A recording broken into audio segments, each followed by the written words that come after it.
Hello and welcome to the newest edition of everything you need to know about vintage. This one is going to be before the ManaTraders 15K that's happening in August of 2021. My name is Justin. I'm actually level 1 Janari. If you haven't been here before, I'm a vintage showcase champion, Eternal Weekend top 8 competitor, the only partnered vintage streamer, and I run the largest place to talk about vintage on the internet, which is the Magic Online vintage streaming community. That's a Discord. There'll be a link in the description and Twitch chat if you're here to get to that. That's a great place to talk about vintage, and that also it houses a group of people who help me manage this, which is the vintage Magic Online metagame data. What this data is the combination of all premier vintage challenges, showcases, PTQs, and other miscellaneous large events like the ManaTraders. We take all that data, you watch the replays after the matches, categorize it, and put it all in here, and spits out some beautiful numbers for us, including metagame percentages and win rates, so that we can take a closer look at what decks are being played in vintage, how they're doing, how healthy is the format in terms of win rates and metagame shares. What the point of this video is going to be a long form discussion slash stream of consciousness of what decks are there in vintage, how do those decks work, how do they interact with other decks, to prepare players for the 15K, as well as the upcoming vintage showcase, and there's also a vintage PTQ on Magic Online in September. So all of the things we hear today should be helpful for new players getting ready for these big online vintage events. Actually, talking about big online vintage events, Eternal Weekend is supposed to be held online again this year. So if it's in the same format as last year, there will be 3 extremely large Eternal Weekend vintage events. Last year, those were 300, 400, almost 500 player events that players won real life painting trophies that are buku bucks, as it were. So big things are happening again this year in 2021 on Magic Online. And today we're going to spend an hour, maybe 2 hours, just going over all the decks in vintage, so that people know what's going on and people are ready. What I normally start with is explaining the groupings of decks in vintage. One thing that vintage is pretty well known for is the fact that it is a blue format. The format is predominantly dominated by blue decks, with a few exceptions. So blue decks encompass a ton of the major archetypes. We have a blue control decks. Most of these combo decks are blue. These Deathrite Shaman decks are blue. Even some of the aggro decks are blue, as well as blue Tinker, which is also, kind of a blue combo deck. Basically, this percentage of decks here, which is right now about 70-ish percent, almost 70% of the vintage metagame is some form of blue deck. So if you don't want to play with artifacts that are colorless artifacts or the graveyard, most of the time you will be playing some form of blue deck. The other 2 major groupings are the shops decks, which Mishra's Workshop, broken vintage card, a land that taps for 3 colorless but can only be used on artifacts. That's a pretty major percentage. For the most part of vintage history, upwards of 20+% of the field has been Mishra's Workshop decks. And then another one that's supposed to be usually around 20% of the field are Bazaar Baghdad decks, another unrestricted land, tap 2, discard 3. Basically, the graveyard decks of the format, the dredge decks, the reanimator decks. They don't exactly take the same shape as other formats like Legacy and Modern, but they do usually encompass 15-20% of the field. Right now that's a bit on the lower side at 12.4% for this year, but those are like the 2 other main archetypes in vintage besides blue decks. When you break down the blue decks, because if you have blue decks taking up 65-70% of the field, they're not all going to be the same kind of blue decks. And so we usually separate the blue decks into some kind of fair controlling blue decks, like Jeskai, Rug. Combo blue decks, you're thinking like Doomsday, Underworld Breach. We usually separate we even separate the fair blue decks a little bit further and put the Deathrite Shaman blue decks in one pile and the blue decks that don't play blue controlling decks that don't play Deathrite Shaman in the other pile, because these Deathrite Shaman decks tend to be more mid-rangey. You end up with basically a different subsection of blue fair decks under like the Deathrite Shaman category, which is going to be this DRS.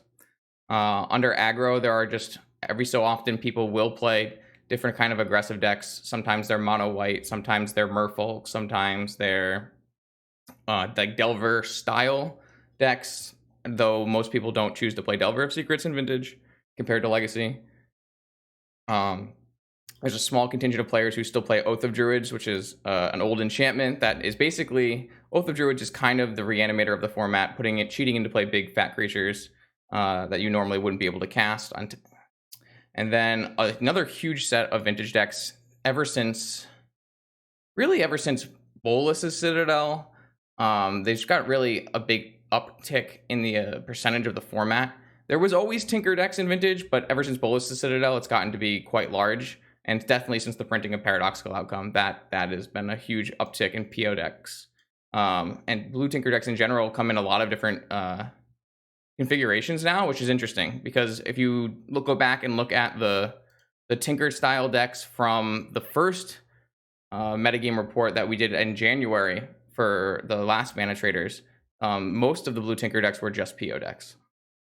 But now people are playing a lot of different style Tinker decks.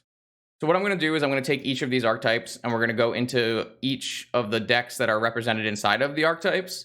I'm just going to go over quickly what they do, how they plan to win the game, and how they kind of interact with the rest of the field. Just as an overview for players who haven't seen the decks before and want to know what kinds of decks you can play, what they do, and how they work.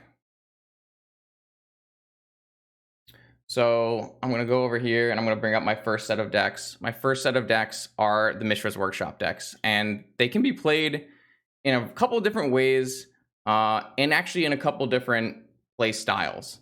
The main two play styles for Mishra's Workshop decks are more of an aggro slant or more of a prison slant, but there also are Mishra's Workshop decks that are more of a combo slant. So we're going to go over what I think are like the 4 ways you can kind of play Mishra's Workshop, and then discuss like their viability at the moment right now in this year.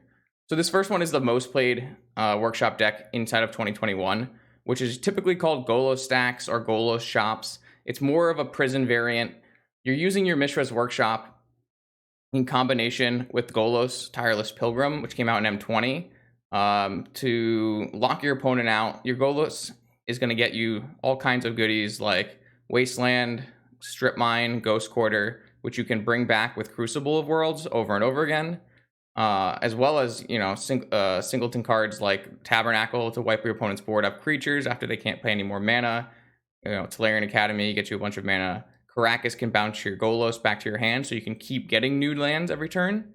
And Urza Saga, you know, newly printed modern and legacy powerhouse. That's certainly a good card to get with our Golos. While you're locking your opponent out with Wasteland Loops with Crucible, you can make sure they can't cast spells by playing Sphere of Resistance, Thorn of Amethyst, Trinisphere. These spells just basically stop your opponent from playing Magic, and you're putting these kind of Trinisphere and Sphere effects on turn 1 through the power of Mishra's Workshop, Ancient Tomb, full set of Moxen. Basically, most of these games are going to revolve around you trying to deploy your lock pieces, stop your opponent from casting spells, kill all their lands, and they will eventually die to, I don't know, a Construct or a 3/5 or a 2/1. This is the major Mishra's Workshop archetype that's played in 2021, and it's also been doing fairly well. It has a lot of players who like the deck and a lot of players who strongly dislike the deck. But it is a deck that definitely rewards correct sequencing, but it has a pretty high floor where if you play the right cards in the right order-ish, you're going to get most of the output of the power of the deck. So if you are like, that looks too normal, that is too plain, there are players who are experimenting with a more colorful version of Golos Stacks. Players like Juan like to splash powerful restricted cards off of bunch of different kind of things like Spear Spire of Industry in Chromatic Lantern. Though these decks typically don't seem to fare as well as your straightforward all-in Golos prison strategy, they can definitely have the power to spike a tournament. Just recently, Juan placed in the top 8 of a Vintage Challenge with their version of like 5-color Golos. The other major Mishra's Workshop deck are the aggro variants, and these decks took a huge nosedive recently. If we go quickly back and we look at the metagame report, and we went and looked at the metagame percentage, you'll notice that this aggro shops is this not dark blue line, but this blue line with circles here. And aggro shops is usually 7-10% of the metagame. But in the past 2 months, since Modern Horizons 2, it's been down at like 2 and 1% of the metagame. There's a couple of different reasons you can think why that would be the case. But I think one of the things it's doing right now is pilots are trying to figure out what's the best way to play Urza Saga in their deck. And so the way this deck differs from the Golos Stacks deck is this deck is trying to attack your opponent for lethal while blocking your opponent out instead of trying to remove all of their lands. So it is still playing your Sphere, your Thorn, sometimes even Crucible, and Trinisphere, but it's got a much more aggro slant. Instead of trying to lock your opponent out with 4 Crucibles, you're attacking with things like Stonecoil Serpent, sometimes Arcbound Ravager, Revoker, Walking Ballista. But the real issue is, how do you build this deck? A lot of players are trying out new things like the Nettle Cyst and 4 Urza Saga, but traditionally this deck used to run 0 Urza Saga because it wasn't printed, and plays things like Mishra's Factory, which was a artifact manland. But this one here has 4 Ravager, 4 Ballista, 4 Serpent, 4 Foundry Inspector, no Nettle Cyst. So it's kind of up in the air how to build this deck. I do typically recommend Ravager shops as a way for people to enter the format, as it is kind of a straightforward aggro deck with a pretty high floor. You can get in and attack, but it also has an issue where you need to know what hands you can keep against different players. There will be a certain subset of hands that you really don't want to keep against, say, a combo opponent. And if you're fooling around with Foundry Inspector and some artifact attackers, and you don't have any sphere resistance against someone who's going to combo you, your deck ends up looking a little silly sometimes. But this is probably I would say the premier aggro deck of the format. Most of the other aggro decks have always fallen short to the level that Ravager shops can provide. So this is definitely a decent choice for players who want to play more of an aggro deck. Another version of Workshop that has fallen off recently is the slasher favorite Leyline Helm Workshop combo shops. And so this is, again, you'll still notice they're playing Mishra's Workshop and Sphere of Resistance, because that's just pretty much the most powerful thing you can really be doing with your Mishra's Workshop, as it's going to stop your opponent from comboing off with Ancestral Recall and these other restricted blue cards. But instead of trying to lock your opponent out via Wasteland Loops and Crucible, and instead of trying to attack your opponent while underneath the Sphere Lock, you're trying to combo your opponent with either Leyline of the Void, Helm of Obedience, or things like Thespian Stage, Dark Depths, make a 20/20, Mirage Mirror, Dark Depths, make a 20/20. It's just another way you can build your Workshop deck, just a different way to kill. All 3 of these decks, all 3.5 of these decks are just Sphere Resistance Workshop decks that have a different way to choose to play the game. Aggro, prison, or combo. Where'd you go? So if we look at our decks from this year from the Workshop category, please stop. All right. Workshops in general putting up fine numbers, normal numbers, 20% win, 20% of the field at a 50% win rate. You'll see that they're all putting up like decent play percentage numbers. These are pretty good for the course of the year. They're up near the higher number of like total pilots. Prison Shops is the 4th most played deck. Ravager is the 6th most played deck. And that's over the course of the year. Obviously, we talked about how some of these decks have fallen off recently, and we're definitely going to go into that later when we talk about how the year-long data changes is different from the post-Modern Horizons 2 data. But these decks are, as much as people have been exclaiming that Shops is not strong right now, some people will tell you that, the data doesn't really reflect that. At Ravager and Prison and Golo stacks are both performing up around 50 and above 50% win rate. I think that the reason why people say that is because for a long time in Vintage, the best thing you could possibly be doing was playing a workshop deck. This was when things like Thorn of Resistance were unrestricted, and a lot of the restricted artifacts, Chalice of the Void was unrestricted, and Ravager or these workshop decks were just the best thing you could be doing. Now they're much more in line with the rest of the format, and they don't feel super oppressive, and sometimes they even feel weaker than their combo opponents. So, but if that is the kind of deck you like to play, it's certainly completely viable to be playing a Mishra's Workshop deck in 2021. Don't let anyone tell you differently. The next section of Bazaar decks. Bazaar also has a couple different ways it can be played, which is really, really interesting to me, because this card does basically one thing, and that's fill your graveyard. But recent printings have made it so it can actually do a couple different things. This is the very traditional way to play Bazaar of Baghdad in Vintage. Dredge, you've probably seen Dredge in Legacy or Modern. Golgari Grave Troll, Stinkweed Imp. But this is just turbo Dredge your graveyard. You want to find a hand that starts with Bazaar of Baghdad. To do that, you can use Serum Powders to make sure you mulligan into a... Sorry, let's get it. That's also not... I think that's just the normal version right now, not me. I don't think they're even playing Strip Mine in the main. None of the Dredge decks are playing Wasteland. Just none of them. So whether or not you think that's good or not, that's that's just what's being played right now.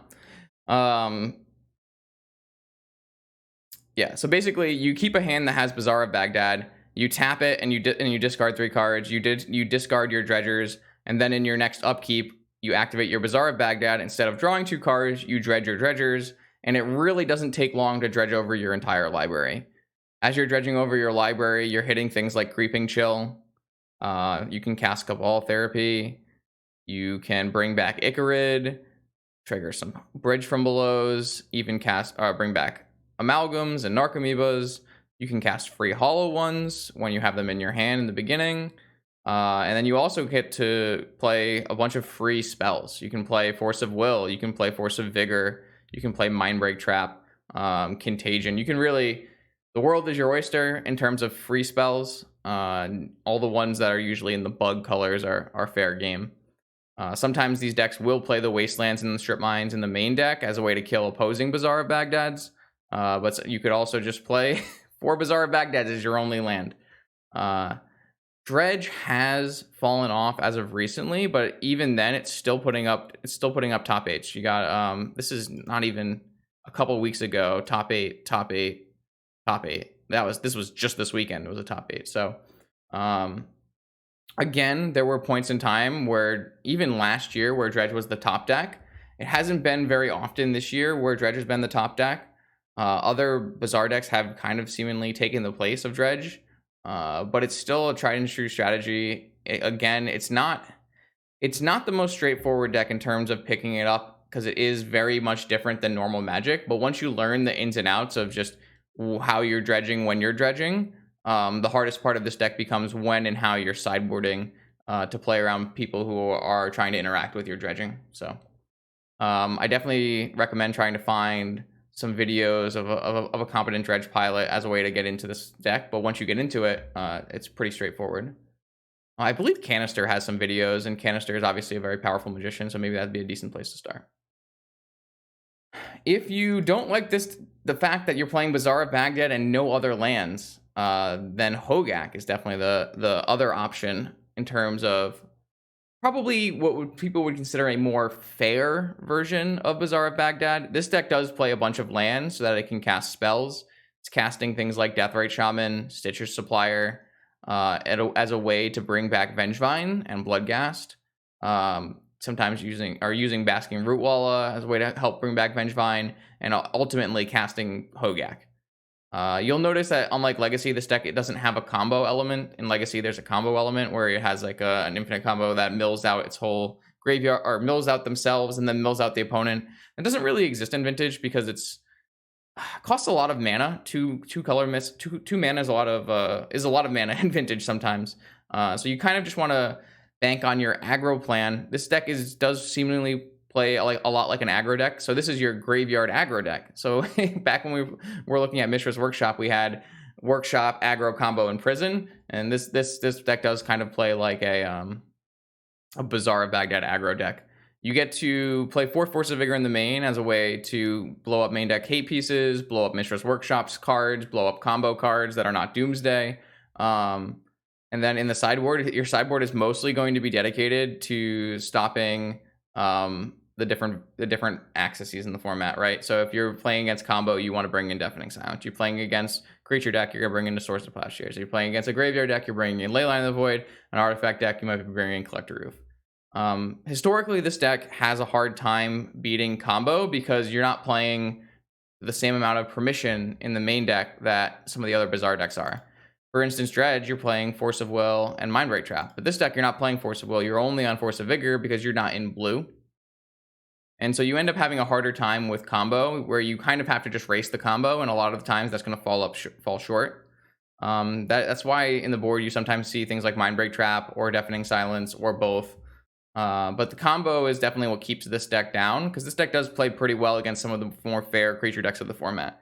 It turns out a recurring 8/8 Trampler that doesn't actually really cost mana can be pretty good against those fair decks. But we've seen Dredge, and we've seen one that has a bunch of lands, but how about somewhere in the middle of that? This is a deck typically called Hollow Vine. There's some decks, there's a bunch of different deck names, but this is a Bazaar of Baghdad deck that doesn't really use lands to cast spells, but instead plays a bunch of the free pitch cards. So you are still playing your Hollow one because it's the go-to Bazaar combo where you tap your Bazaar and you have a free Hollow one. But you're trying to bring back Vengevines with the full 8 Basking and Blazing Rootwallas. And then you are playing a bunch of your pitch counters: 4 Force of Negation, 4 Force of Will, 4 Force of Vigor, 3 Mindbreak Trap, free counter, 3 Noxious Revival, free bring back Bazaar of Baghdad. And you almost play somewhat of a controlling or even a Delver style strategy where you play an early free 4/4 or free hasty 4/3 and some 1/1s, and then you try to keep your opponent from killing the creatures or from killing you with all these pitch spells. And the way you break the Bazaar of Baghdad in this deck is, instead of dredging or putting Hogaks in your yard, what you're putting in your yard is Squee, Goblin Nabob, and Master of Death. So you have 8 Squees that basically you discard them, and then in your upkeep, they come back.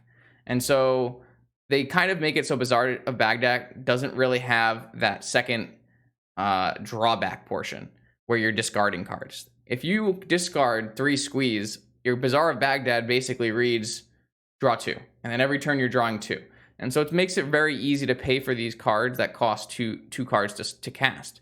Force of Negation, Force of Vigor, or Force of Will, these all cost a pitch card. And so you make sure you have those cards to pitch by breaking the Bazaar of Baghdad's drawback. This is a deck that it's a little weird to play. It's not the most straightforward deck. And it is kind of a fragile deck. It relies heavily on having Bazaar of Baghdad. You are playing the Serum Powders to make sure that you do have Bazaar of Baghdad in your opening hand. But Hogak is the first of these 3 Bazaar decks that doesn't play Serum Powder because it can actually cast spells. You could keep a hand in Hogak that has Bayou, Stitcher's Supplier, turn 2 Hogak. But you can't keep, for the most part, you don't usually keep hands for Dredge and for Hollowvine where you don't have a Bazaar of Baghdad. So there are definitely videos online on how to play this deck. Wing Tusar is a good streamer. There's also Montolio, No Props, Canister probably has a video. So there are definitely some resources that people can look for to help play this deck, but it is not a super straightforward deck. It is a bit of an anomaly in Magic. Vintage is really the only format where you're going to see a deck like this because it totally hinges on having 4 Bazaar of Bagdads in it. So if we take a quick look at where Bazaar is in 2021 throughout the entirety of 2021, you are seeing some numbers that are not really typical of Dredge. Dredge in 2020 had very high win rates. Now it's hovering around 50%. And these aren't bad numbers, right? 50%, 52%, 52%. These are definitely playable and winnable numbers. You will notice that both Hogak and Hollowvine have pretty low play numbers, so it's a little bit more suspect to know how accurate these are. One thing you need to keep in mind when you're looking at this data is that Vintage is one of the least played formats. Over 8 months, we have 26,000 matches, which sounds like a big number, but really just isn't. When you go down to see how many times Squee's been played, Squee's only been played by 98 players. Squee only has 580 matches, which is nothing. So you have to keep in mind that this data is not absolute. You're going to look for trends. You're going to look for you have to make sure that you're not taking it as absolutes. Is basically what I'm going to try to say. We have this 95% confidence interval here. So when you have a 95% confidence interval this high, you don't know. Maybe it's 56% win rate. Maybe it's 48% win rate. Somewhere between those numbers is probably where it really lies. So it's not like it could totally be that Squee is a deck that on average is going to lose more than it's going to win, or maybe it's going to win a lot more than it loses. But it's a little hard to tell with the data we have here. So. Boom, next. What do we got next? Fair blue decks. There are not very many fair blue decks in Vintage right now that do not play Deathrite Shaman.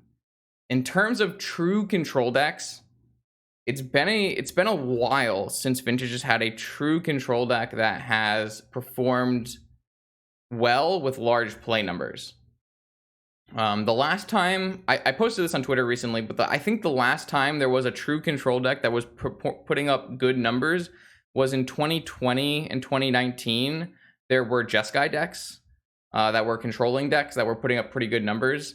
Obviously, there was a Jeskai deck when Gush was unrestricted that was putting up good numbers.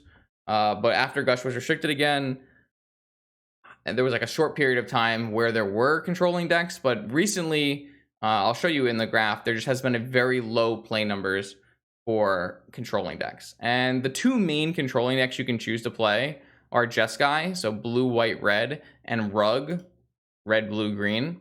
Take a quick look at both of them. Senpai Blank is one of the players who has been playing a lot of Jeskai. There's a primer, which is located in the Discord. And it's also going to be in my latest video where I played Monkey Blade. That you can find the primer in the description of that video. This is a take on a control deck. You're playing Lavinia as a way to stop your opponents from doing unfair things. You're playing Forces. You're playing some main deck Pyroblast, Swords to Plowshares, and Prismatic Ending as ways to interact with permanents. Flusterstorm interacting with spells. Force of Negation. You're up to 6 main deck forces. Sometimes you even play the main deck Mindbreak Trap. You're doing all that you can to make sure that combo is not going to kill you. Dak Faden is a big cornerstone of these style decks. This way, Dak Faden had +1 is Faithless Looting.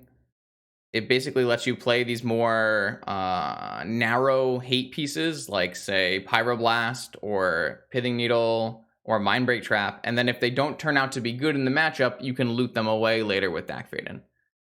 So basically, this deck is just trying to play a controlling game and then attack and win with something like a Monastery Mentor. This is a little bit more of a techie piece, but Monastery Mentor is usually the main way that a Jeskai deck will win. But it's a little not true, because yes, you may eventually kill them with a Monastery Mentor, but that's not really the reason the game was won. Basically, you just bury your opponent in card advantage, and then eventually you'll win with a Mentor. You want to do things like cast Ancestral Recall, and then bring back your Ancestral Recall with Mystic Sanctuary, and then cast your Ancestral Recall again. Casting Treasure Cruise, casting Dig Through Time. You have so many counters, your opponent can't do anything, and eventually you overpower them. One thing to note is that this deck used to play the banned card from Legacy, Dreadhorde Arcanist. It recently hasn't. I don't exactly know the logic behind why Dreadhorde Arcanist has fallen off in these kind of controlling shells, but typically in the past you used to see a lot of decks that would go things like Ancestral Recall, Dreadhorde, Flashback Ancestral Recall. But they haven't really been seen too much recently. One of the big problems this deck has is it doesn't really play Wasteland, and Wasteland is a pretty big cornerstone in Vintage right now. You need Wasteland to deal with things like Mishra's Workshop and Bazaar of Baghdad. And these decks get away with it a little bit by sometimes playing a main deck Pithing Needle, and then having a ton of sideboard hate. Look, this deck is playing 4 Alpine Moons, 2 Containment Priests, playing Bifrost to destroy artifacts.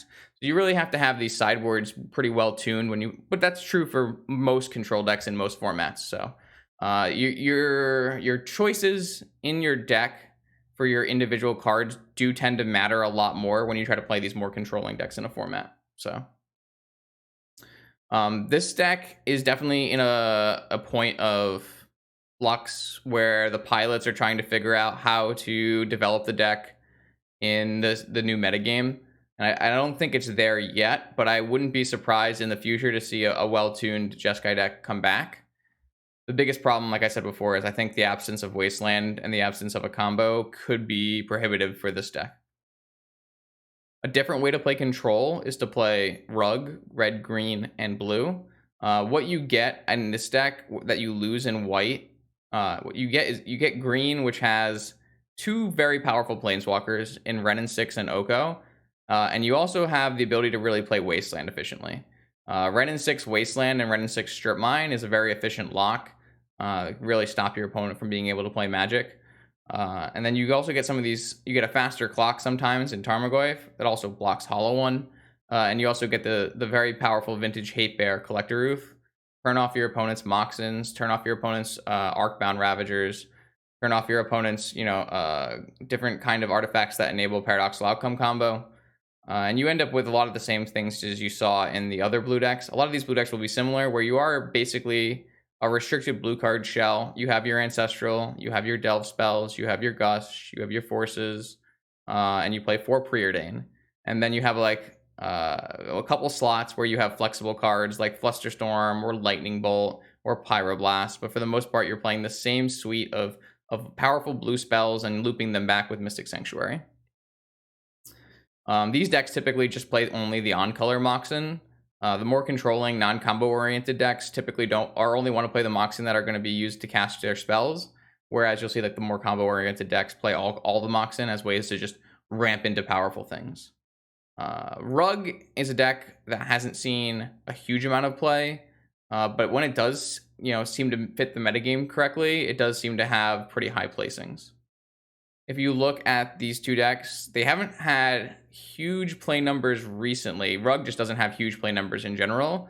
But Jeskai has a pretty high play numbers, but you'll also notice if we go look at this chart down here, and we look at Jeskai, which is this dark maroon. At one point this year in April, Jeskai 9% of the metagame, but then 3.5%, 0.9%, 2%. You'll just see that there hasn't been a lot of Jeskai being played since Modern Horizons, and we'll definitely take a look at that when we look at the year metagame compared to the Modern Horizons metagame. Combo time. So this is a point where some lines start to get blurred. I'm going to talk about the 2 premier combo decks in Vintage, which I should really say there are 3 premier combo decks in Vintage, but because I like to group the Tinker decks into their own category, PO will be part of the Tinker category, where this will be just non-Tinker combo decks. Random question from chat, Jarelian. Why is rug/bug with the color letters but not just guy? I don't know. It's just how it is in the thing. If there was not a good rug and bug sound good. There was no what is just guy? Just guy is that a cons thing? The answer is it's just naming, and I wouldn't worry about it too much. So for the non-tinker combo decks, the biggest one is Doomsday. Doomsday is a deck you're going to see win. It's probably the most winning deck in Vintage right now. You're going to see tons and tons of Doomsday results. And Doomsday historically is a combo deck people will tell you is extremely hard to play. As of Thassa's Oracle's printing, I don't believe that is super true anymore. The main Doomsday pile, and for those who don't know, Doomsday is search your library and graveyard for 5 cards, exile the rest, put the chosen cards on the top of your library in any order, you lose half your life rounded up. So what most of the time happens is you make a pile that is Ancestral or Gush, a card that's going to draw you multiple cards, Black Lotus, and Thassa's Oracle, and then 2 cards that may or may not matter. Sometimes combo piece, sometimes counter spells, sometimes more Thassa's Oracle. For the most part, what happens is you cast Doomsday, then you cast a cantrip, and you draw into your Gush. You Gush into your Black Lotus and your Thassa's Oracle. There are 2 cards left in your deck. You cast Thassa's Oracle, and you win the game. Now, that makes it sound very easy, but it's not. There are a lot of things that are going to interact with you. People who are going to play counter spells, removal, these kind of things. So the trick of becoming a very proficient Doomsday pilot is learning all the corner cases, learning how to play around different things. And that's where you'll see players who have put tons of time into the deck, like Sing Pan Man or DM4X, Discover N, Max Magic. You'll see that these players who put a lot of time in the deck will have like growing win rates because there's a lot to be gained from practicing this deck a lot. This deck is an interesting, very interesting deck because although it's a combo deck, it also plays the most counter magic of any deck in the format, even more counter magic than the control decks. If we're looking at Echo Baron's latest challenge winning list, or maybe not winning list, challenge placing something list, you'll see 4 Flusterstorms, Mental Misstep, 3 Days, 4 Force of Will. Some decks play Force of Negation, even more stuff like that out of the sideboard sometimes. Sometimes decks play Mystical Dispute. And you end up actually with more of a combo control deck than anything else. Because the combo is so compact and doesn't really run into hate as much as other combos in Vintage, they have a lot of room to be playing powerful blue cards, tutors, counter magic. And it's not even only... Doomsday is not the only way to win the game. You can also play things like play your Thassa's Oracle with the trigger on the stack, cast Demonic Consultation, name a card that is not in your library, exile your entire library, and then Thassa's Oracle trigger finally resolves and you win the game. It's just extremely compact. It's it's one of the decks you're likely to see, and it's one of the decks that's most likely to win. So, an extremely strong combo deck in the format right now. An extremely strong combo deck that is not being played very much right now is Underworld Breach. In the beginning of 2021, Underworld Breach was one of the most played decks in Vintage. It still actually has one of the slots under the most played decks in Vintage because of how much it was played earlier in the year. But as of recently has fallen off quite a bit. If you look like right here, look at all the Doomsday pilots. But if you look here, not as many Breach pilots. Breach is, banned in Legacy, but the combo in Vintage is pretty straightforward. You cast Underworld Breach, you Brain Freeze yourself, and you can repeatedly cast Brain Freeze by casting Black Lotus or Lotus Petal from your yard. So you're casting Brain Freeze on yourself to mill over your deck, and then Brain Freeze on your opponent to mill them out, and then you can maybe play like Ancestral, target your opponent to make them draw when they have 0 cards. Right now, these decks all look fairly different. Lots of players are trying lots of different takes on how to play Breach in 2021. Dragon's Rage Channeler is a new addition that people are trying. This deck is playing cards like Tinker Citadel. But there are other players like this list that was just in the last challenge, which is playing more of a blue-red tempo shell with Sprite Dragon, Dragon's Rage Channeler, Brazen Borrower, in addition to their Brain Freeze Underworld Breach combo deck. So do you play an all-in combo deck? Do you play a hybrid combo and blue control deck, more of an aggressive blue control deck? The jury is really out on that. There's no surefire way to play Underworld Breach right now. Even if you look at this one, I think this is probably Oath Breach. So this player is playing Oath of Druids and then some combo demons. I guess Demon and Archon in this one, but what I'm trying to say is that there's no consensus on what is the best way to play Breach, but you should definitely know that during this year, Underworld Breach was one of the most played decks and one of the most winning decks, and it only recently has that changed. So if we could take a quick look at that. Right now, Breach is the third most played deck in 2021, while only being Blue Star 3% of the current metagame. In the beginning of the year, 10%, 9%, 10%, 9%, 8%, 0.7%, 3%. So just recently, with the introduction of Modern Horizons, has this deck really fallen out of favor. But at one point, it was one of the most played decks and one of the most winning decks. So definitely a deck to keep your eye out for, and a deck that could easily come back. The deck is still supporting a 51% win rate even now. And with Doomsday and Breach being the second and third most played decks in the format, both are still sporting numbers over 50% in win rate columns. So these two combo decks are definitely alive and well. I don't know about Breach being alive and well, but Doomsday is certainly alive and well, and Breach could always be positioned for a comeback if people figure out how to build it correctly. Ooh, ow. Excuse me.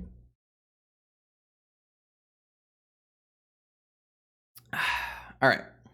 Next. I think I want to transition combo decks directly into Blue Tinker decks, which are also typically combo decks. This is where I was saying the line kind of blurs in the way that we categorize the decks. But for the most part, all these Tinker decks would also fall into like the high archetype column of combo, but I like to at least distinguish the non-Tinker combo from the Tinker combo, because I do think that all the Tinker combo decks kind of blend together. If you've been talking about combo in the past 2 years in Vintage, the biggest thing you will hear from players is Paradoxical Outcome. Hell, it's the deck that I got basically my start in this whole content creation thing from. And for a while, it was the most played deck in Vintage. There were points in the past 2 years where you would go into a Magic Online tournament and 25% of the field was playing just Paradoxical Outcome decks. What is a Paradoxical Outcome deck? Basically, you're playing all of the restricted mana-producing Moxen, Mana Vault, Soul Ring, Mox Opal, which is not restricted, Mana Crypt, and they interact very favorably with the card Paradoxical Outcome from Kaladesh. Return any number of target non-land permanents, non-land, non-token permanents you control to your hand. Draw a card for each card returned that way. So let's just, for an example, say that you have Mana Crypt, Mox Emerald, and Mox Opal. That's 3 and a blue. Cast Paradoxical Outcome, return all 3 to your hand. You've now drawn 3 at the cost of basically 0 mana, because when you replay them, they will be untapped. So for the most part, the idea is to cast multiple Paradoxical Outcomes by chaining them over and over again, and then you win in some fashion. Sometimes it's Monastery Mentor plus Time Walk. Sometimes it's Karn plus Mycosynth Lattice. It doesn't really matter how you win. For the most part, you are either drawing your whole deck with Paradoxical Outcome loops, or you are casting the restricted Tinker and getting a Bolus Citadel. Bolus Citadel lets you play the top card of your library, and instead of paying mana, you pay life. Most of the cards in this deck do not cost very much mana or life, or mana/life. 0 drops, 1 drops, and you can very easily draw through your deck by having a Bolus Citadel in play. Like I said, the ways you win can vary a lot between PO pilots, but the 2 main things to know are Tinker for Citadel is a game-winning play, and PO, casting PO multiple times in a row, typically a game-winning play. Yeah, a card that does hold both of those together is Sensei's Top. So the 2 tricks for Sensei's Top are when you cast Paradoxical Outcome, you tap your Sensei's Top, hold priority, and then cast Paradoxical Outcome targeting it. You will draw off of your paradoxical outcome, and you will still, the top will go into your hand, but you will still have the top draw trigger on the stack, and then you will draw an additional card. In terms of Bolas's Citadel, if you put your top on top of your library, you could then play it for 1 life instead of 1 mana. And so basically, there are things that you would call misses or duds or on Bolas's Citadel. Like if you hit a second land drop for the turn, you can't play a second land drop, so now you're stuck on your Bolas's Citadel. Or maybe you hit a Flusterstorm on the top of your library. You can't cast it because there are no targets. One of the easy things to do is just tap your top, put your top on top, draw your Flusterstorm or your land, and then replay your top off the top. So most of the time, if you have a Bolas's Citadel in play at a high life total with a top in play, it's usually going to net you a win. Sometimes if you don't have the top, it may not net you the win. There's definitely a little bit of variance by playing off the top of your library. Things to note recently about PO is that PO players are trying to figure out how many Urza's Saga is supposed to be played in their deck. Urza's Saga does a couple cool things for PO. It lets you search up targets for your paradoxical outcome on its 3rd thing. It lets you play big, large constructs that attack your opponent and give you an alternate win con. But it also has some drawbacks. Mainly, if your opponent has a Force of Vigor, they can kill your land because it's an enchantment land. If your opponent has a Wasteland, your land spell is now vulnerable to Wasteland. If your opponent has a Collector Roof, well, this produces colorless mana, but after 3 turns, it goes away and gets you an artifact that doesn't produce any mana. So the jury is definitely still out on how many Saga should you be playing. I've seen lists with 4, 3, 2, 1, and 0 recently. I personally am not a huge fan, but I know players like I Draft the Beats are a very large fan, and I don't know what the right answer is on how many Saga you should play in PO.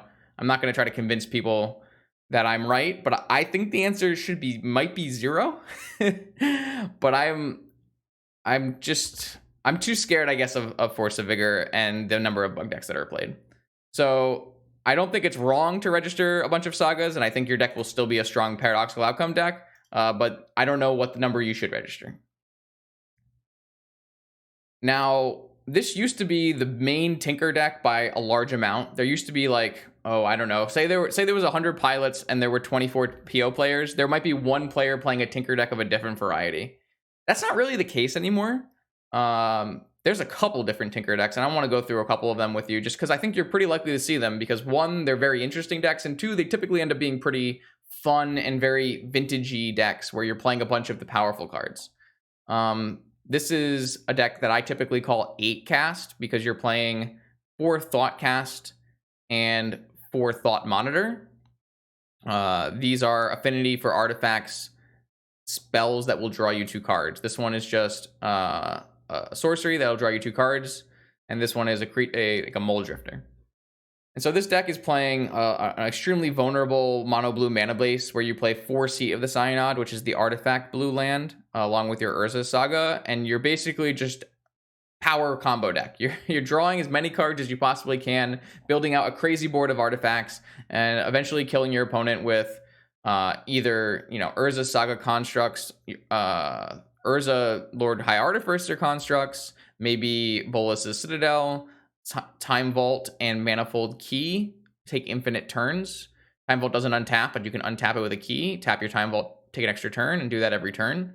A nice thing to note is that Urza's Saga does get Manifold Key on its last step. So if you draw your Time Vault and you have an Urza's Saga, this will get you your other combo piece, which is a pretty nice interaction. Definitely one of the main reasons that these decks have started to pop up again is because of Urza's Saga.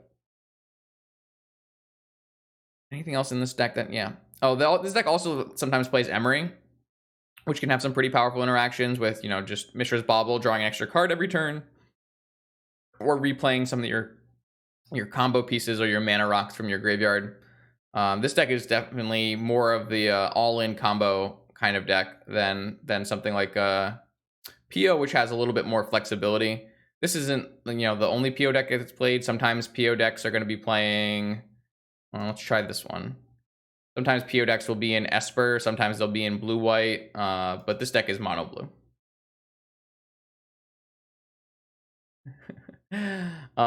You can kind of play the more how do we explain it? The more, this is a bit of a more, I guess it's completely different. Let's just say it's completely different. This is another Urza deck, but it is not like the 8-cast deck. This deck you typically would call a Hull Breacher Wheels deck.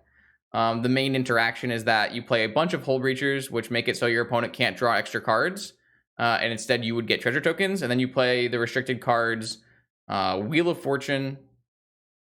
Each player discards their hand and draws 7, and Time Twister. Players shuffle their hand and graveyard into the library, then draw 7. But if there's a Hull Breacher in play, your opponent's not drawing 7, you're drawing 7, and you're getting 7 treasures, which ends up being a pretty powerful thing. This deck will typically be in Esper or Grixis or Blue-Black. And you're going to get to play some of the, restricted black cards like Vampiric Tutor, Demonic Tutor, some supporting red cards like Pyroblast and Lightning Bolt. And supporting sideboard cards like Biforce. You're still probably playing Urza's Saga as you're kind of you're still, Tinker Citadel. That's pretty much the tying together piece of all of these decks in the archetype. But you also have, Time Vault Key, bunch of counter spells, extra counter spells. This deck wasn't really playing the extra counter spells, but PO and Urza Saga and Urza's Wheel Breacher or whatever this deck is called, you get some room to play things like Flusterstorm or Pyroblast as ways to support your combo. And then there is even a 4th deck that is playing Tinker, and this is actually less combo and more control oriented. This is the Witch Tinker deck, and it's kind of fallen out of favor recently. It's very odd, because this deck shot into the metagame behind the push of the Zoomers. The Zoomers really liked this deck, playing Sedgemoor Witch from Strixhaven. Basically, this is like a Mentor Light, where if you cast a Flusterstorm, you get a 1/1 pest for every copy. But this is basically the most controlling version of Tinker. You're still a Tinker combo deck. You're still gonna, Tinker for Sphinx of the Steel Wind or for Bolas' Citadel. But you have way more spells in your deck than artifacts. You're looking at 4 Preordains, Flusterstorms, Fatal Pushes, Night's Whisper, Eliminate. This is a control deck. This actually is closer to probably the Jeskai and Rug decks than it is to PO. But you still kind of wrap it up inside of the Tinker column because of the Tinker. This deck has definitely seen a decline in the metagame percentage, but for a while it was dominating the format. It really had an extremely high win percentage. A lot of powerful players were picking it up, and it was doing very well. I know there are at least a few powerful wizards still playing this deck. I've seen them in leagues recently. So although it is on the decline, I don't think this is a deck I think this is a deck that people should know about it. Because I think this is a deck that you might see. Yeah, I would assume this deck might have some problems with Urza's Saga, and Squee, but I actually think those are solvable problems if you want to sit down and think about it. There are definitely ways you can tune this deck. Being in blue means you have a lot of options. And this deck is only in blue-black, but it doesn't have to be. You could be in Esper or you could be in Grixis, but we settled on blue-black because the mana was a lot nicer. At least I settled in blue-black because the mana was a lot nicer, but this deck has played things like Dreadhorde Arcanist in the past. There's definitely a lot of ways you can build this deck. This is not a Wasteland deck. You could add Wasteland to it. So this is just a deck to know about and a deck to keep your eye on. And this is definitely the most variants of Tinker that I've seen in a metagame in a long time. So just seeing like Mana Crypt Tinker isn't going to tell you what kind of deck you're up against anymore. You could totally be something that is, full combo Thoughtcast deck, or you could maybe be something in the middle like a PO deck, or you could be on the controlling side like a Sedgemoor Witch deck. So Tinker is definitely being played in a couple different ways, and that's why you didn't really want to throw all the Tinker decks into the combo category, because this deck is, I wouldn't really consider it a combo deck. I would consider it more of a control deck. If we take a look at those decks, they're down here. PO and Witch Tinker had their own separate categories because they were the most played of them, but all the other blue Tinker decks have been put into one category. If you go look, I just wanted to show you the Witch Tinker deck. The Witch Tinker deck comes into existence in May, And in May, oh, it's not even going to be on here. Never mind. I can't show you it. I mean, the Witch Tinker deck has only come into existence since May, and it already has 100 plays. So it was one of the most played decks for a couple of short months. But the amount it got played was substantial. Like, more Witch Tinker decks were played in just 3 months than Oath decks were played in the entire year. So, but PO is putting up good numbers right now, and the Tinker decks, not so much. The other Tinker decks, not so much, but PO decks has definitely seen a resurgence since the printing of Urza Saga. But even before Urza Saga wasn't performing that badly. If you look at like month-to-month PO win rate, for a little while it was down here at 42%, but then it crept back up and it has been pretty high since then. You know, having 1 month at 54 and then 52, 52, 53. So right now PO is seeing a resurgence. PO used to be one of the most played decks in the format. Now it's back on the rise. So something to keep your eye on is maybe there will be a lot of PO players in the upcoming tournaments. I could definitely see there being a lot of PO players in the ManaTraders, not the Swiss, the qualifying rounds. It's just a deck that people like to play. It's as simple as that. People who are going to play Vintage for the first time are looking for a cool, fun deck to play, and a lot of them will just draw their eyes on PO because it's pretty unique in terms of Magic the Gathering decks. It's very vintagey, is what people would say. Let's take another quick look at the Deathrite Shaman deck. So this is the other section of fair blue decks, and they're more of mid-range than control. And I'm going to show you the 2 decks that are going to be... This deck is probably the deck you'll see the most, to be perfectly honest. Right now, the most played deck in Vintage by a large margin here. Now we're up almost over 100, not yet. The most played deck in Vintage in 2021 is actually just fair Sultai, fair Bug, Deathrite Shaman, Hate Bears style deck. It's the Jund of Vintage. You're playing Deathrite Shaman to facilitate a Wasteland mana denial plan, as well as green Hate Bears like Collector Roof, Endurance, Leovold, Tarmogoyf for a clock. You're playing as many Okos as you can get in there. Not as many as you can get in there, but a large number of Okos.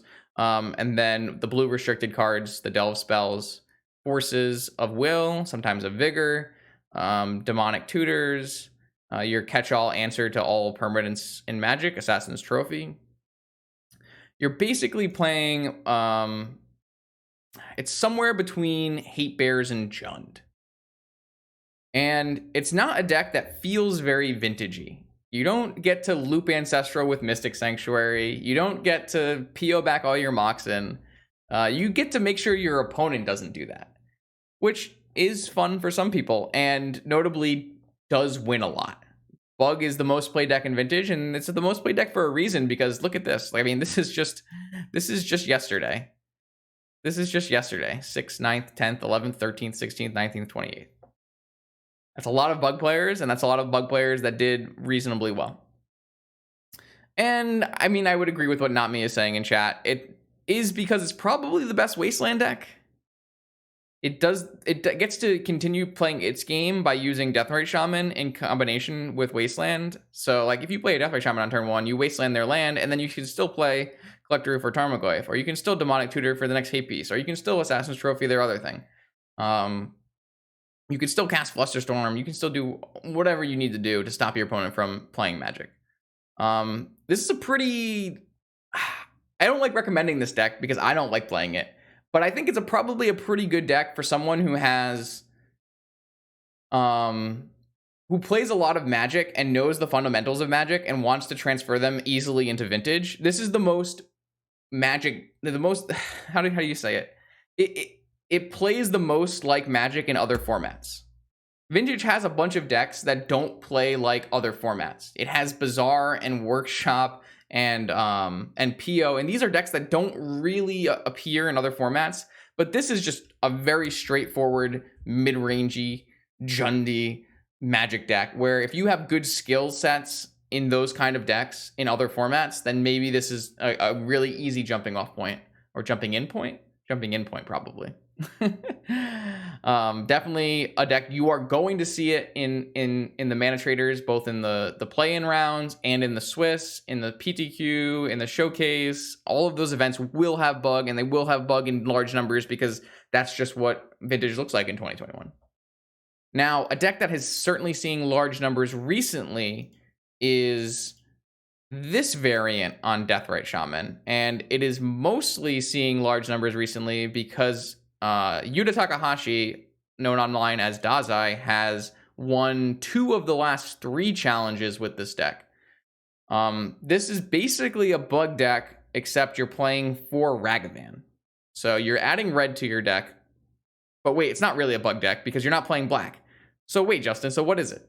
Somewhere in between a rug deck and a bug deck, but it has Deathrite Shaman, so it's not really a rug deck, even though you're not playing black, so it's not really a bug deck. Anyways, it's a Deathrite Shaman Ragavan mid-range deck. You're playing the Rug Planeswalker suite of Oko, Dak, Ren, but you're also still playing Deathrite Shaman. So I guess it's probably closer to the Rug deck, but you're not playing Mystic Sanctuary. You got a Badlands in here. You're using Deathrite as a way to combat other Deathrites and also just ramp you, but you're not really using the black to play things like Assassin's Trophy or Demonic Tutor. This is a deck that looks extremely hard to play. And in my latest video that I played the deck, it was extremely hard to play. I haven't really seen people replicate the success of this deck who are not Yuta Takahashi. So I wouldn't go recommending this deck to people unless your name is Yuta Takahashi. So I would say this is a much safer and reliable choice and going to be more played, but I want people to know that this deck exists because in the last challenge, this deck had a lot of pilots. This deck had the most pilots in the last challenge. So I would be remiss to be giving you a metagame overview and not talking about the fact that this deck exists, because I think people are likely going to play it and you're likely going to see it. When somebody as influential as Yuta posts that they won back-to-back almost challenges, it's going to get a lot of traction on Twitter. If someone goes and looks up what deck won the last challenge, they're going to see this deck. And so maybe they'll just copy paste it. But what I'm saying is you're going to see this deck no matter what. So you should know that it exists. You should know what's going on. It is, still a wasteland. It has a little bit less mana denial than a bug deck. It's more controlling like a rug deck, but you also are kind of like really all-inning on Planeswalkers and playing them a little bit ahead of curve using your Ragavan Treasures and your Deathrite Shamans. Yeah, if you look at the last challenge, here's 8-1 that Yuta won. If you look at the chats, please. Chats. Charts. Bug was still the most played deck in this metagame. There were 11 bug pilots yesterday, but there were 7 people who were on Yuta's deck. So that's 18. 18 players were on Deathrite Shaman decks. 19 players were on Deathrite Shaman decks. There must have been... Oh, there was also someone who was playing not one of those 2 decks, but also a Deathrite Shaman. So 40% of the Sunday Challenge metagame was Deathrite Shaman decks, which is crazy. That's a huge number. That's a ton. You almost never see a number like that for one style of decks. So just you need to be aware that the monkey deck, I'm just gonna call it the monkey deck. The monkey deck exists and you will see it. I think if you want to play this deck, I would probably recommend putting some removal in it.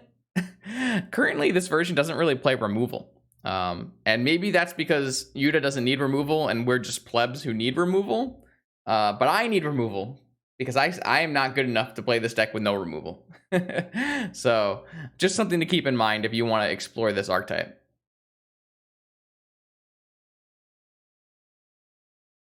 All right, back to the main page here.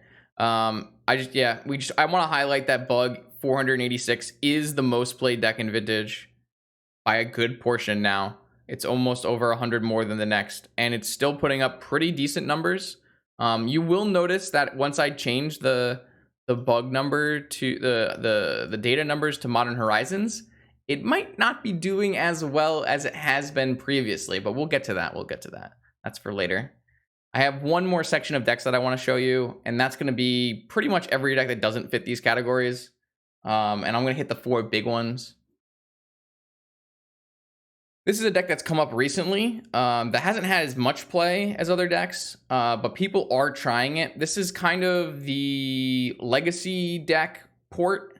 The deck that's taking over Legacy right now, from what I've been told anyways, that could be wrong. One of the decks that's taking over Legacy is the blue-red Delver deck. And you don't see Delver get played very much in Vintage because it's just not powerful enough. There's a lot of, there used to be a lot of main deck Pyroblast in Vintage, so there was a lot of things that were keeping Delver down. But the two cards that were printed in Modern Horizons 2, Dragon's Rage Channeler and Ragavan, have seen a slight resurgence in this kind of archetype of like a blue-red, tempo-y, Delver-y deck. It's a really undefined. It's not a very concrete shell yet. People are still working on it. But it's definitely a deck that could show up and could break through in the coming month.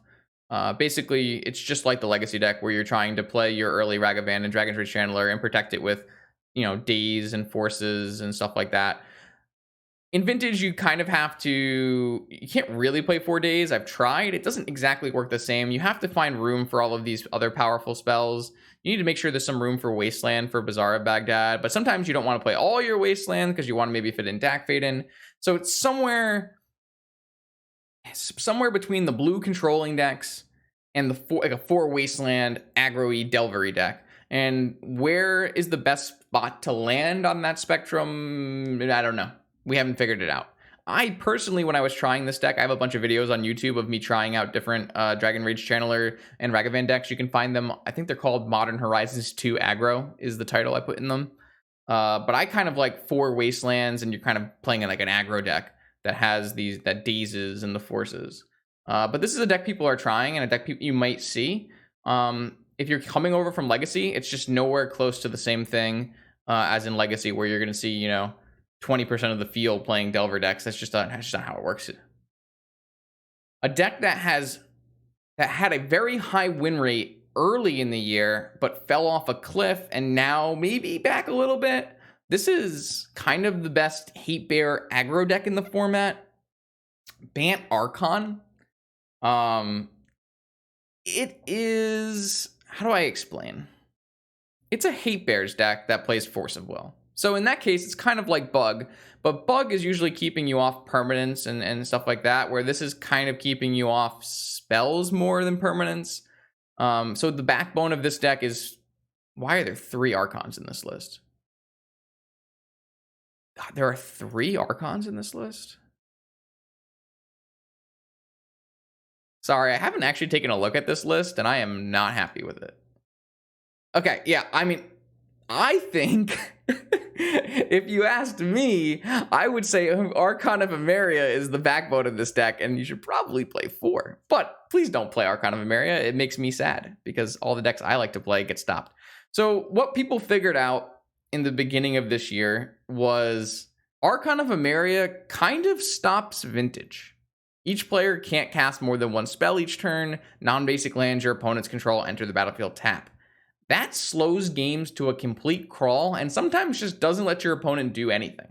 So basically, you're playing a Hate Bears deck where you're playing Archon, Lavinia, Collector Roof. Instead of using Deathrite Shaman, which you could use, you're using Noble Hierarch as a way to ramp into this while doing the same Wasteland, Land Death, Mana Denial plan. And then you're playing your blue Delve spells, Forces, Blusters, and you have access to some of the white removal spells like Swords and Prismatic Ending.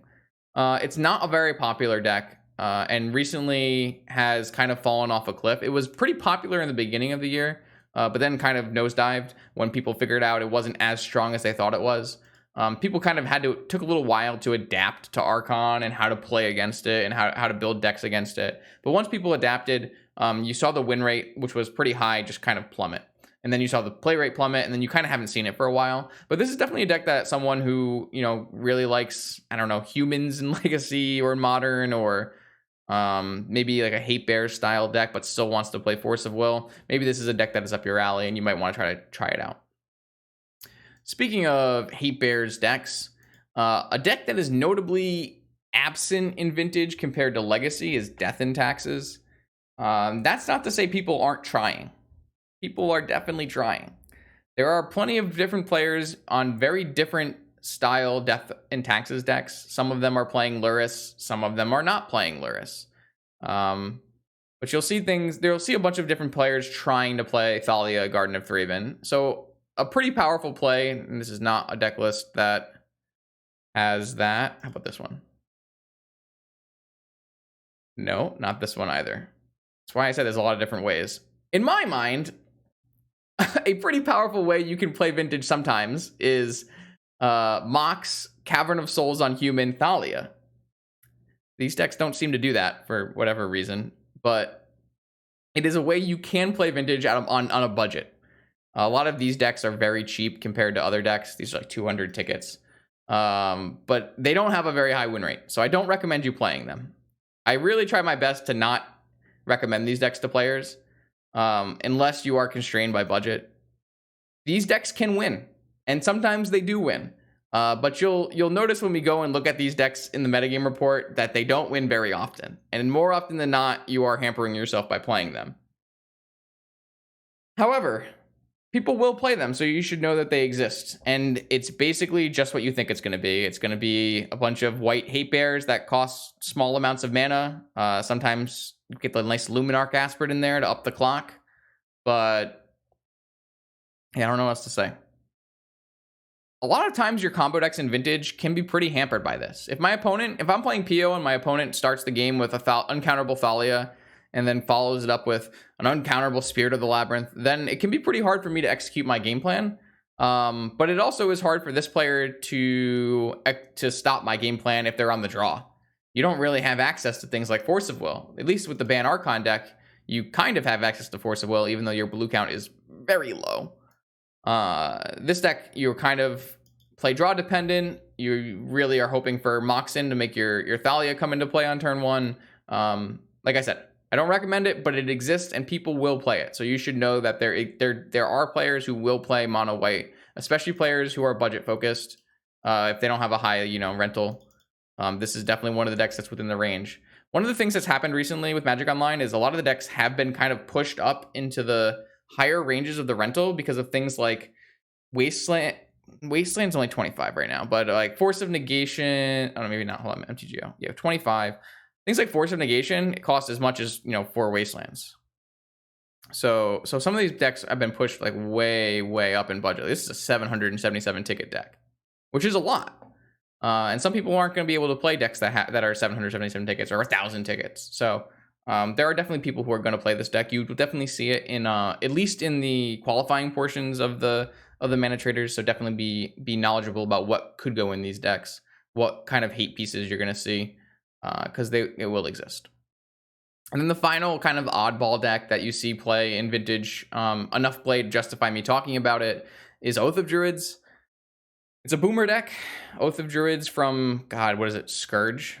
I'm going to go with Scourge, and then chat can tell me I'm wrong. But basically, the Reanimator deck of Vintage. It doesn't actually use the graveyard, so it's kind of not a great analogy. But you are maybe closer to the Show and Tell deck of Vintage. You're putting in large creatures for low cost using Oath of Druids. So basically, this is if your opponent has more creatures than you, or whichever player has more creatures, the other player gets to flip cards off their deck until they put a creature in play.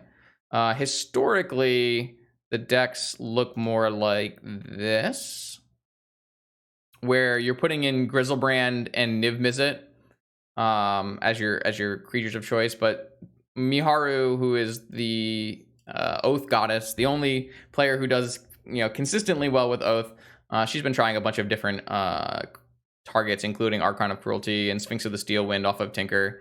But basically, the main Oath deck you're going to see is a rug controlling deck. You're going to see 4 Pyroblast, 6 Forces, Veil of Summer sometimes, Flusterstorm, and 4 Oko. Oko kind of... Oath was on a serious downturn before Oko was printed. Oko kind of revitalized the Oath a little bit. It's not a large player base. The Oath decks have a very small but dedicated couple pilots. But Oko is pretty cool because you can turn your opponent's Moxins into Elk, which will then help you trigger your Oath of Druids. So basically, you're playing against a control deck that wants to put a creature on your side of the table to trigger their Oath of Druids. And so you either want to kill them very fast so that you don't have a creature on your side of the table, or maybe you have a combo and you try not to play any creatures. Basically, as this player, you want your opponent to have a creature in play, and then boom, we've got a Grizzlebrand for the low cost of 1 and a green plus a turn. Or you can maybe give your opponent a creature using Forbidden Orchard or Oko. Oko is banned in not this format. Oko is not even restricted in this format. There are definitely Oko decks in the format, but Oko has seemed to be at a reasonable power level for Vintage. A lot of decks don't really care about permanents being turned into Elks in Vintage. Your Bazaar decks are not going to care. Oko costs a lot against Workshop. Your Doomsday decks are not going to care. So Oko gets a free pass in Vintage, and I think it's pretty healthy, actually. I think Oko is a good card to have in Vintage, and I'm pretty happy that it is not restricted. I think it's a nice card.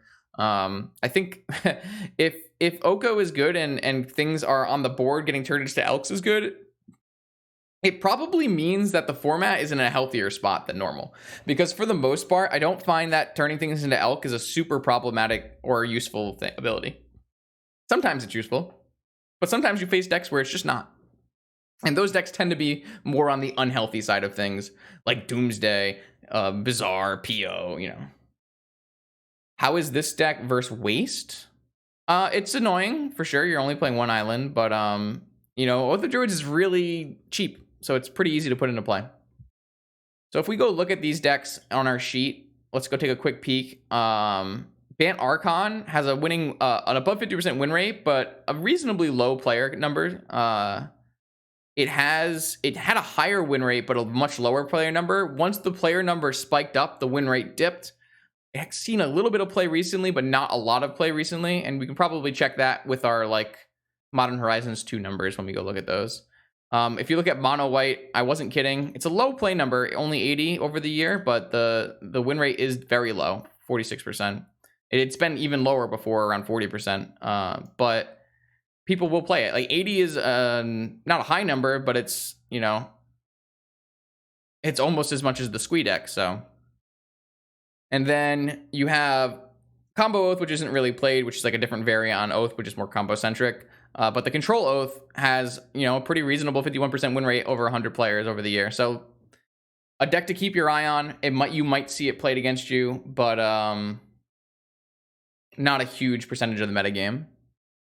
And then the Blue Tempo deck is a pretty new deck, hasn't been performing super well. That's the Dragon's Rage Channeler deck, but it's very new, so it needs to get a lot of work done before we figure out if it's good, if it's not good. Definitely needs to have some more iterations.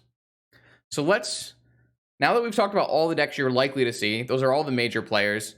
I want to now go and transition towards the overall data look and see what decks are performing. And I'm going to do it in 2 sections. I'm going to show you what you see on the screen now, which is all of the data that was captured starting in January of this year until today. And then I'm going to show you the data that was captured starting in Modern Horizons, which was 6/3/2021. So that's only been 2 months. So you will have to take the Modern Horizons data with an even more of a grain of salt than normal, because the data section is going to be very small. But I do think it's useful to look at how the year is different from how the most recent set of challenges has, turned out. Because we've been talking about it all day, but different decks have ebbed and flowed in popularity and in win rate. If you look at, Breach, we were just talking about Breach in the blue star here, 10% for the first half of the year, now all the way down to 0.7 and 3% over the Modern Horizons 2 era. So we're going to look at decks over the year, and we're going to look at the decks during Modern Horizons 2, post Modern Horizons 2. Over the year, pretty normal looking metagame percentage numbers. However, Bazaar is a little lower than normal, Shops is a little lower than normal, and you're seeing more Deathrite Shaman than there used to be, and just more blue in general. Though the win rates over the year look fairly normal. You have most of the win rates, if you look at the win rates, they're really, really healthy. You're seeing your highest being Doomsday at 53%. And most of these decks are between, 45 and 55, which I think is a really healthy place to be in. And over the course of the year with 26,000 matches, that's a good amount of data. Obviously Wizards has more data than I do, but you can see that these numbers are pretty close to what they should be, right? This could be maybe as high as 55%, but is that unhealthy? I don't really think so. So if you're looking at over the course of the year, you're really looking at the big winners being things like Doomsday, and then follow that up with things like Bug, Breach, and Ravager, and PO. Once you start getting down here into these win rates, these are more of the lower played decks. So you get a little bit, you don't get to trust the data as much because decks like Hogak and Bant Archon just haven't been played nearly as many times, right? There's 4 times as many games played of Bug than there are of Bant Archon. So when you look at these well-played decks, you're starting to see the decks that are performing well. Doomsday is obviously the one that most people are going to point to as your best deck in the format. But decks like Bug and PO are just right there behind it. If we want to look at those decks over the course of the year, I'll scroll over here. This can be kind of hard to look at, and I'm sorry for that. I'm not the best graph person, but I tried to make this big and different colors and different shapes so that people could see. But you can actually track as decks ebb and flow with the metagame. I'm excited to see how this turns out over the course of the year. But the deck that is good one month might not be good the next month. In the beginning, in March, there was a month where Combo Shops was all the rage. Slasher was winning everything. But as of right now, no one's playing Combo Shops, and it has dropped off of the face of this graph. It's not even on this graph, which is not a good sign. So things change pretty quickly, and they change typically in like a cyclical fashion on Magic Online. When a deck comes into popularity, people will play it, people will play more of it, people will play the counters to it, and then maybe it'll come back down. And you see that so far with all the best decks. Nothing is really staying at the top forever. They are all having some kind of ebb and flow in their win rates. Let's look directly at post Modern Horizons 2, because I think that's probably the most important in terms of what are people going to be playing and what is being played and what is winning recently. Like Breach has been winning over the course of the year, but has Breach been winning recently? I haven't really seen any Breach. Why is that? And so I'm going to switch the data selection to just be 6/1/21 to today. So Modern Horizons 2 was released on 6/3/21, and I think the first set of data is also from 6/5/2021. So 6/1/21 is a good place to start. And this is all of our match data since Modern Horizons 2. Why am I choosing Modern Horizons 2? Because I think that there were some cards in Modern Horizons 2 that were big metagame changers. The one that comes to mind is Urza Saga. Urza Saga has been played a lot, and it definitely changes the way different decks interact with each other, because it sometimes creates alternate win cons and ways to play the game. A PO deck making constructs as a new avenue to play against a control deck is a pretty large metagame shift, especially when a PO deck is maybe 10% of the format. And so here we are looking at 17 challenges worth of data and 1 showcase, which amounts to almost 6,000 matches, which is a small set of data. So there's going to be a lot of variance in and a lot of uncertainty in decks that have small percentages played. But if we're just looking right now, we're looking at Modern Horizons 2. Post Modern Horizons 2, the most played deck is still Bug, but it's followed very closely behind by Golos, PO, and Doomsday. So those are your 4 big decks. Those are the 4 decks you're most likely to see this month in the big events: Bug, Golos, PO, and Doomsday. You're almost twice as likely to see those decks as any other decks. And how are they performing? Well, kind of an interesting number, but Bug is actually not having a super good time post Modern Horizons 2. It's not having a bad time. I would not consider 49% win rate to be a terrible time, but it's not like the 52% win rate you were showing for the rest of the year. Which means that before Modern Horizons 2, there was probably a much higher win rate, like a 53 or a 54% win rate. So Bug, actually, since Modern Horizons 2, has had some issues. Falcon Eye says to think that the PO matchup got worse because of Saga, I would assume, but I don't know if I particularly agree with that, because I kind of find Saga to be a liability in that matchup, but that's just my personal opinion. So I'm not gonna delve into that too much. But what you're seeing is that Doomsday is still king in terms of win rate. In terms of win rate, the best performing deck since Modern Horizons 2 is Doomsday, followed by PO, followed by Golos. And then once you start getting down into the rest of these decks, they just don't really have a lot of play. So it's a little hard to say for sure that those numbers really exist. But among these top 4 decks, it's actually the reverse order here: Doomsday, PO, Golos, and Bug in terms of win rate.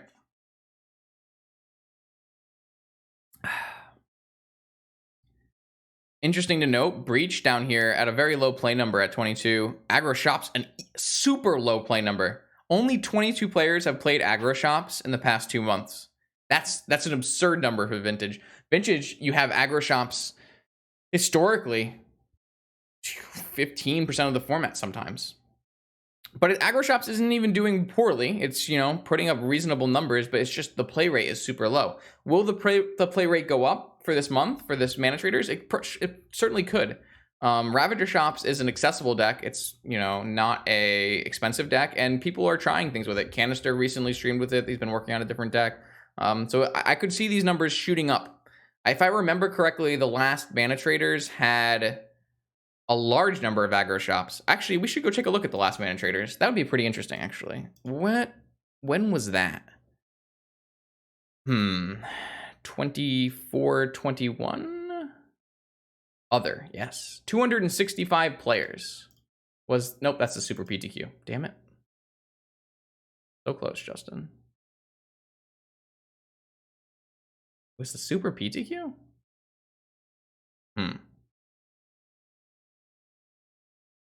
Why wouldn't that be under the PTQ category then?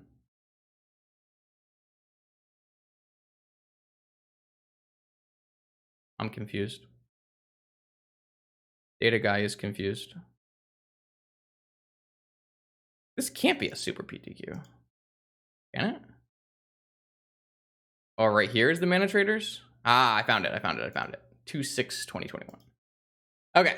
So this was the last ManaTraders, and if I wanted to look, aggro, actually pretty low numbers of aggro shops. All right, I'm wrong. Willing to be wrong, though. Chops was 20% of the field. It was just split between aggro, prison, and combo. Okay. Well, I want to check that just in case. But what I'm saying is the aggro shops down here at what is this? 2% of the metagame over the past 2 months is very, very abnormal, even if workshops is at 17% of the metagame, which is slightly below average.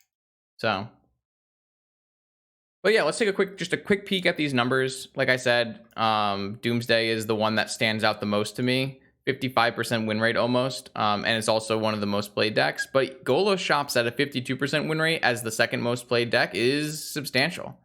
Golos has been performing really well. Why would that be? Urza Saga, pretty good addition to the Golos stacks deck. The nice part about Urza Saga in the Golos deck is it allows you to kill pretty quickly. One of the problems I personally had with the Golos deck is it's playing a prison style where you're stopping your opponent from playing spells, but it doesn't do a super strong prison. It's more of a soft prison. And so if you don't kill your opponent fast enough, sometimes they can get out of that prison lock. What Urza Saga does is they get you to play a bunch more hard prison lock pieces at 1 mana that you can search for, and it also just kills your opponent real quick. If you just play 2 spheres and a Saga and you make 2 constructs, that might just be good enough.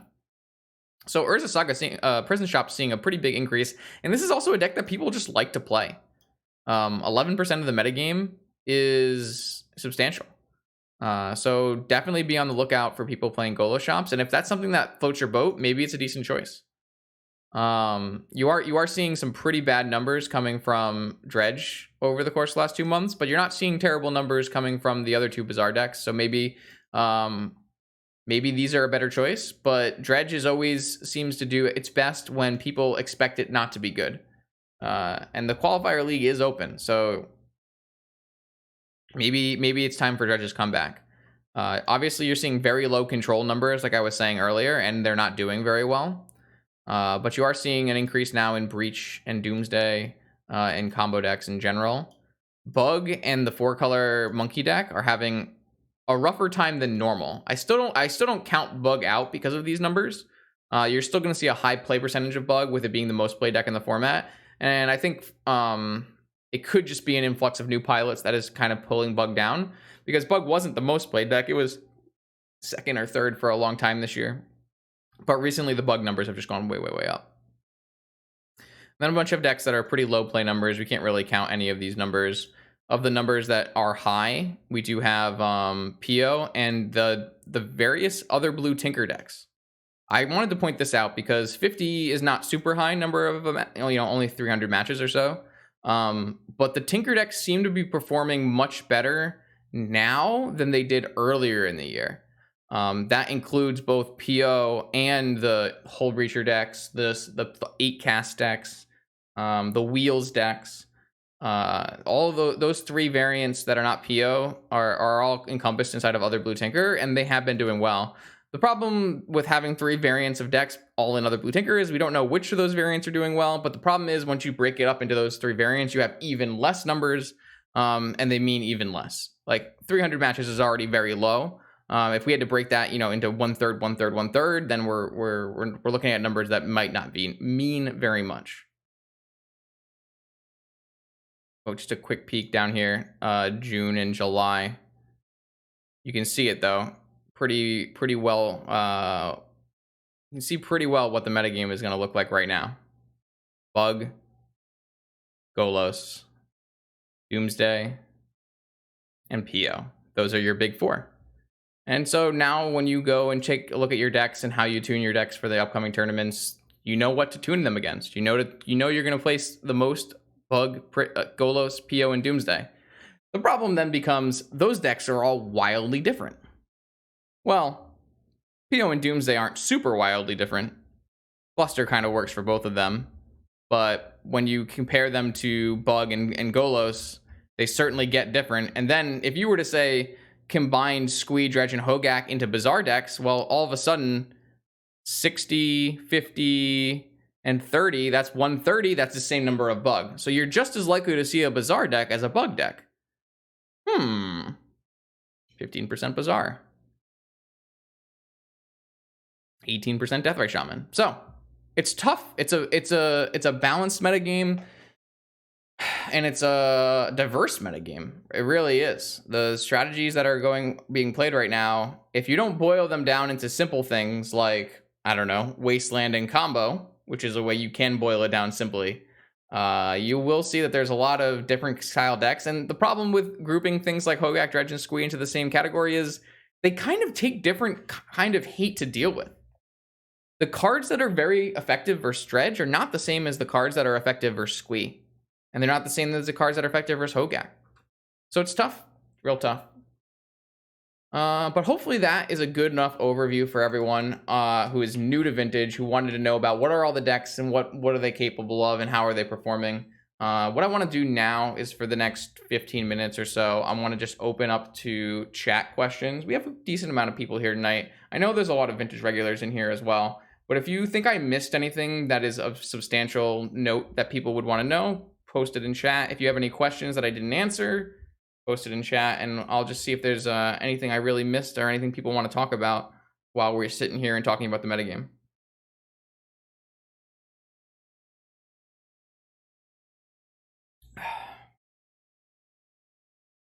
I'm going to go scroll through chat and see if I missed anything as well. I wonder why the 4-color Deathrite Shaman pile does so much worse. I think it's just a new deck, and I also don't think it's well-rounded. I think the pilot who made it is very, very good, and it also doesn't really translate into the hands of less competent or less prepared pilots. Anything else in here? What is the best Ragavan deck in Vintage? That's a tough choice because both the Ragavan decks I don't think are super strong. You can play like a blue-red tempo-y deck, or you can play the Deathrite Shaman Yuta deck, and I don't think either of them are super, super good. So I'm not sure there's a really solid Ragavan deck in Vintage yet, Archon.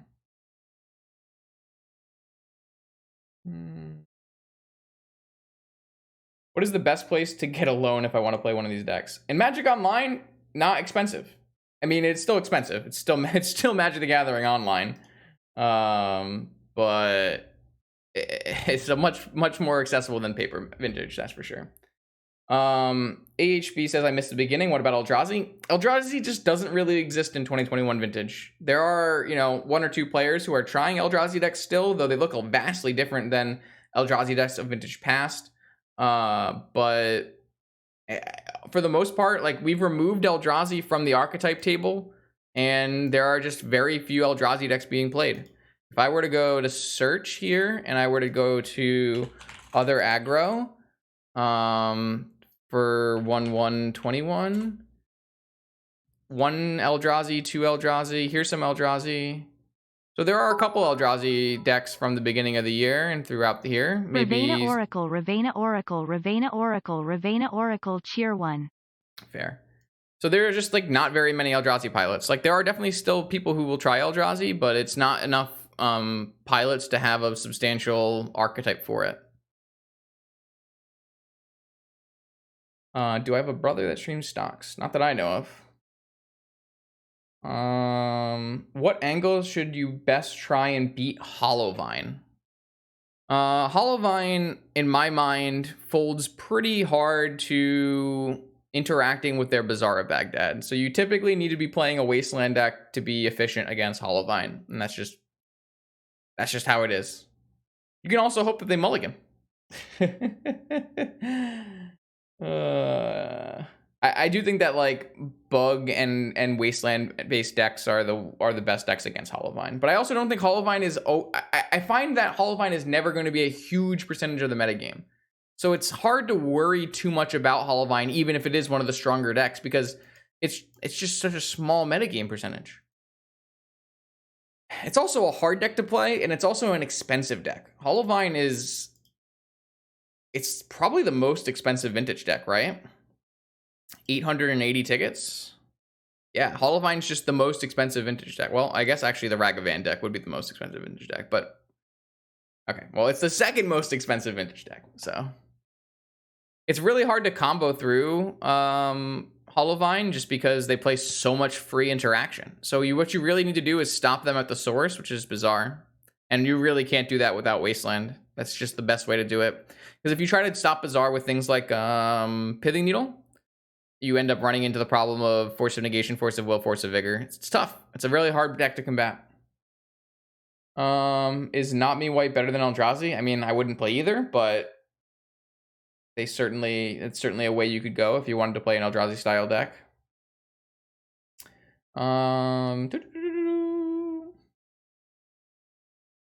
Yeah. Anything else from chat? Or have I done a decent job of covering it?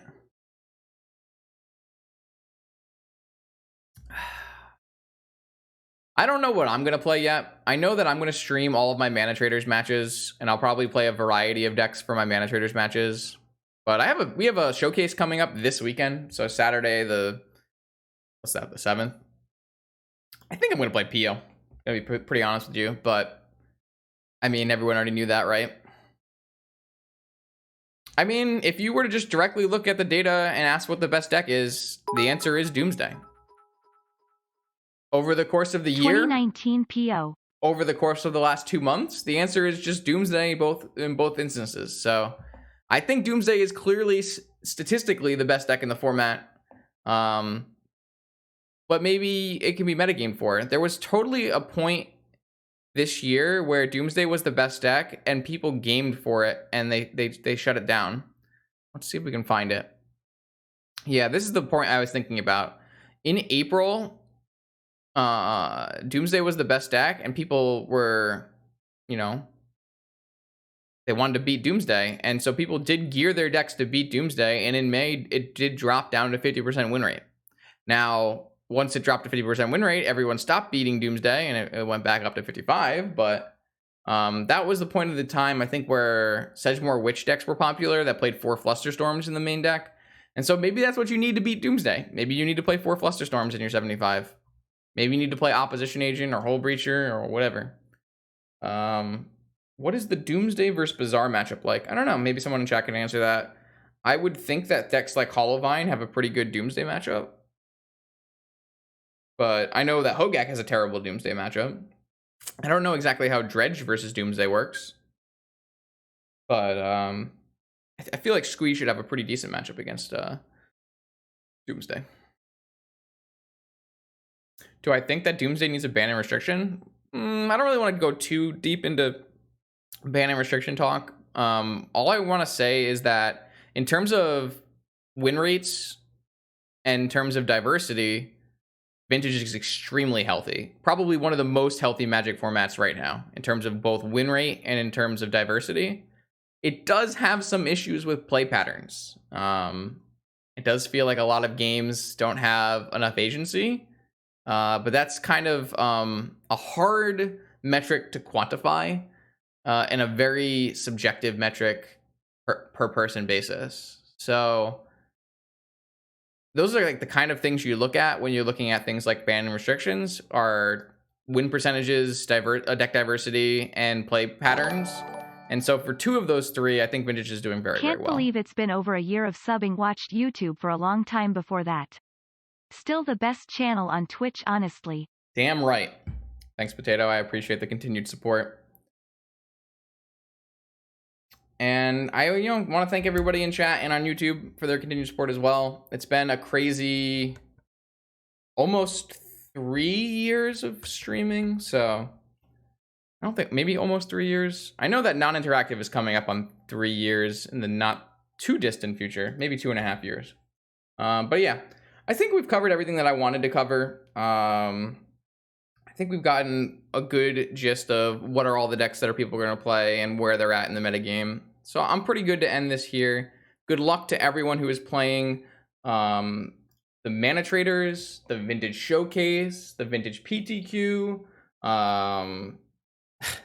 Eternal Weekend. There is so much Vintage coming up on Magic Online. It's a good time to be playing Vintage on Magic Online. And I hope to see everybody again in the next recap.